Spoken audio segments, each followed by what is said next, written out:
India is not a country, it is a subcontinent. Tamil Nadu ਦੇ ਇੱਕ ਨੇਤਾ ਦੁਆਰਾ ਭਾਰਤ ਨੂੰ ਲੈ ਕੇ ਦਿੱਤੇ ਬਿਆਨ ਕਾਰਨ ਸਿਆਸਤ ਗਰਮਾ ਗਈ ਹੈ। ਦਰਅਸਲ ਡੀਐਮਕੇ ਦੇ ਨੇਤਾ ਅਤੇ ਸਾਬਕਾ ਕੇਂਦਰੀ ਮੰਤਰੀ ਇਹ ਰਾਜਾ ਨੇ ਕਿਹਾ ਹੈ ਕਿ ਭਾਰਤ ਇੱਕ ਦੇਸ਼ ਨਹੀਂ ਸਗੋਂ ਇੱਕ ਉਪ ਮਹਾਂਦੀਪ ਹੈ। ਭਾਰਤ ਇੱਕ ਭਾਸ਼ਾ, ਇੱਕ ਸੱਭਿਆਚਾਰ ਅਤੇ ਇੱਕ ਪਰੰਪਰਾ ਨਾਲ ਰਵਾਇਤੀ ਰੂਪ ਵਿੱਚ ਇੱਕ ਰਾਸ਼ਟਰ ਨਹੀਂ ਹੈ। 1 ਮਾਰਚ ਨੂੰ ਤਾਮਿਲਨਾਡੂ ਦੇ ਮੁੱਖ ਮੰਤਰੀ ਐਮ.ਕੇ. ਸਟਾਲਿਨ ਦਾ ਜਨਮ ਦਿਨ ਮਨਾਉਣ ਲਈ ਇੱਕ ਸਮਾਗਮ ਵਿੱਚ ਰਾਜਾ ਨੇ ਕਿਹਾ ਕਿ ਇੱਕ ਦੇਸ਼ ਦਾ ਮਤਲਬ ਇੱਕ ਭਾਸ਼ਾ, ਇੱਕ ਸੱਭਿਆਚਾਰ ਅਤੇ ਇੱਕ ਪਰੰਪਰਾ ਹੈ। ਭਾਰਤ ਇੱਕ ਦੇਸ਼ ਨਹੀਂ ਸਗੋਂ ਇੱਕ ਉਪ ਮਹਾਂਦੀਪ ਹੈ। ਇੱਥੇ ਤਾਮਿਲਨਾਡੂ ਇੱਕ ਦੇਸ਼ ਹੈ ਜਿੱਥੇ ਇੱਕ ਭਾਸ਼ਾ ਅਤੇ ਇੱਕ ਸੱਭਿਆਚਾਰ ਹੈ। ਮਲਿਆਲਮ ਇੱਕ ਹੋਰ ਭਾਸ਼ਾ ਅਤੇ ਇੱਕ ਸੱਭਿਆਚਾਰ ਰੱਖਦਾ ਹੈ। ਉਹਨਾਂ ਕਿਹਾ ਕਿ ਇਹਨਾਂ ਸਾਰਿਆਂ ਨੂੰ ਇਕੱਠੇ ਰੱਖਣ ਨੇ ਹੀ ਭਾਰਤ ਨੂੰ ਬਣਾਇਆ ਹੈ। ਇਸ ਲਈ ਇਹ ਭਾਰਤ ਨੂੰ ਇੱਕ ਉਪ ਮਹਾਦੀਪ ਬਣਾਉਂਦਾ ਹੈ, ਨਾ ਕਿ ਇੱਕ தேश। இந்தியா ஒரு நாடு அல்ல, நல்லா புரிஞ்சுங்க। இந்தியா எப்போதும் ஒரு நாடு அல்ல।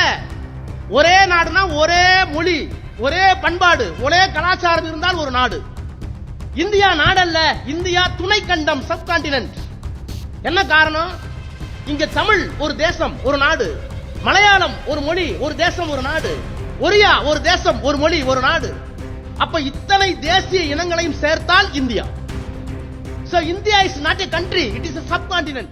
ਇਸ ਤੋਂ ਇਲਾਵਾ ਉਹਨਾਂ ਨੇ ਬਿਲਕਿਸ ਬਾਨੋ ਗੈਂਗਰੇਪ ਦੇ ਦੋਸ਼ੀਆਂ ਦੇ ਸਮਰਥਕਾਂ ਦਾ ਜ਼ਿਕਰ ਕਰਦੇ ਹੋਏ ਕਿਹਾ ਕਿ ਜਦੋਂ ਉਹਨਾਂ ਦੋਸ਼ੀਆਂ ਨੂੰ ਰਿਹਾ ਕੀਤਾ ਗਿਆ ਸੀ ਤਾਂ ਜੈ ਸ਼੍ਰੀ ਰਾਮ ਦਾ ਨਾਰਾ ਲਗਾਇਆ ਗਿਆ ਸੀ।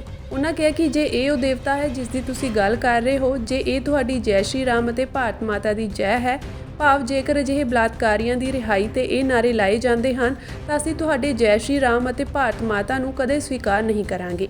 ਤਾਮਿਲਨਾਡੂ ਇਸ ਨੂੰ ਸਵੀਕਾਰ ਨਹੀਂ ਕਰ ਸਕਦਾ ਕਿ ਰਾਮ ਨਾਮ ਦਾ ਨਾਰਾ ਲਾ ਕੇ ਤੁਸੀਂ ਮੁਜਰਮਾਂ ਨੂੰ ਸਨਮਾਨਿਤ ਕਰਦੇ ਹੋ, ਜਿਵੇਂ ਬਹੁਤ ਚੰਗਾ ਕੰਮ ਕਰਕੇ ਆਏ ਹੋਣ।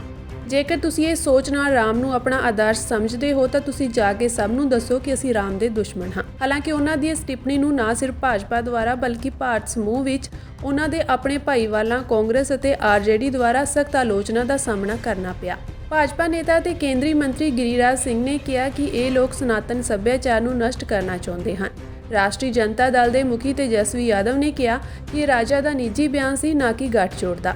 ਕਾਂਗਰਸ ਤਰਜਮਾਨ ਸੁਪ੍ਰਿਆ ਸ਼੍ਰੀਨਾਥੇ ਨੇ ਉਹਨਾਂ ਦੇ ਬਿਆਨ ਦੀ ਨਿੰਦਾ ਕੀਤੀ ਅਤੇ ਕਿਹਾ ਕਿ ਮੈਨੂੰ ਲੱਗਦਾ ਹੈ ਕਿ ਲੋਕਾਂ ਨੂੰ ਗੱਲ ਕਰਦੇ ਸਮੇਂ ਸੰਜਮ ਵਰਤਣਾ ਚਾਹੀਦਾ ਹੈ। ਰਾਮ ਸਭ ਦਾ ਹੈ ਅਤੇ ਜੀਣ ਦਾ ਆਦਰਸ਼ ਹੈ। Amit Malviya BJP IT cell ਦੇ ਮੁਖੀ ਨੇ ਐਕਸ ਤੇ ਕਿਹਾ ਕਿ ਡੀਐਮਕੇ ਦੇ ਸਥਿਰਤਾ ਤੋਂ ਨਫ਼ਰਤ ਵਾਲੇ ਭਾਸ਼ਣ ਬੇਰੋਕ ਜਾਰੀ ਹਨ। ਸਨਾਤਨ ਧਰਮ ਨੂੰ ਖਤਮ ਕਰਨ ਲਈ ਉਦੈਨਿਧੀ ਸਟਾਲਿਨ ਦੇ ਸੱਦੇ ਤੋਂ ਬਾਅਦ ਹੁਣ ਇਹ ਰਾਜਾ ਹੈ ਜੋ ਭਾਰਤ ਦੇ ਵੰਡੇ ਜਾਣ ਦੀ ਮੰਗ ਕਰਦਾ ਹੈ, ਭਗਵਾਨ ਰਾਮ ਦਾ ਮਜ਼ਾਕ ਉਡਾਉਂਦਾ ਹੈ ਅਤੇ ਇੱਕ ਰਾਸ਼ਟਰ ਵਜੋਂ ਭਾਰਤ ਦੀ ਹੋਂਦ ਤੇ ਸਵਾਲ ਕਰਦਾ ਹੈ। ਦੱਸ ਦਈਏ ਕਿ ਰਾਜਾ ਦਾ ਇਹ ਬਿਆਨ ਪ੍ਰਧਾਨ ਮੰਤਰੀ ਨਰਿੰਦਰ ਮੋਦੀ ਦੇ ਡੀਐਮਕੇ ਤੇ ਹਮਲੇ ਤੋਂ ਬਾਅਦ ਆਇਆ ਹੈ। ਮੋਦੀ ਨੇ ਚੋਣਾਂ ਤੋਂ ਬਾਅਦ ਦ੍ਰਾਵਿੜ ਪਾਰਟੀ ਦੇ ਅੰਤ ਦੀ ਭਵਿੱਖਬਾਣੀ ਕੀਤੀ ਸੀ। ਰਾਜਾ ਨੇ ਕਿਹਾ ਕਿ ਜਦੋਂ ਤੱਕ ਭਾਰਤ ਹੈ ਉਦੋਂ ਤੱਕ ਡੀਐਮਕੇ ਮੌਜੂਦ ਰਹੇਗੀ। ਤੁਸੀਂ ਕਿਹਾ ਹੈ ਕਿ ਚੋਣਾਂ ਤੋਂ ਬਾਅਦ ਡੀਐਮਕੇ ਦੀ ਹੋਂਦ ਨਹੀਂ ਰਹੇਗੀ। ਜੇਕਰ ਚੋਣਾਂ ਤੋਂ ਬਾਅਦ ਡੀਐਮਕੇ ਨਹੀਂ ਹੈ ਤਾਂ ਭਾਰਤ ਵੀ ਨਹੀਂ ਹੋਵੇਗਾ। ਯਾਦ ਰੱਖੋ ਕਿ ਤੁਸੀਂ ਸ਼ਬਦਾਂ ਨਾਲ ਖੇਡ ਰਹੇ ਹੋ। எங்களை பார்த்து திமுக இருக்காது, தேர்தலுக்கு பிறகு திமுக இருக்கான அப்புறம் இந்தியாவே இருக்காது, ஜாக்கிரதை। நான் விளையாடுறீங்களா?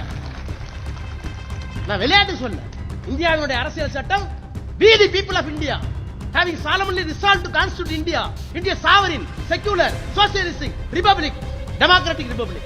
இதான் முதல் வரி அரசியல் சட்டத்துல। இந்த அரசியல் சட்டத்தை தூக்கி எறியணுங்கிறான்। நான் இந்தியா இருக்காதுன்னு சொல்றது காரணம் என்ன? நீங்க திரும்ப ஆட்சிக்கு வந்தா அரசியல் சட்டம் இருக்காது, நீங்க ஆட்சிக்கு வந்தா அரசியல் சட்டம் இல்லைன்னா இந்தியா இருக்காது, இந்தியா இல்லைன்னா தமிழ்நாடு இருக்காங்க, தனியா போடும்।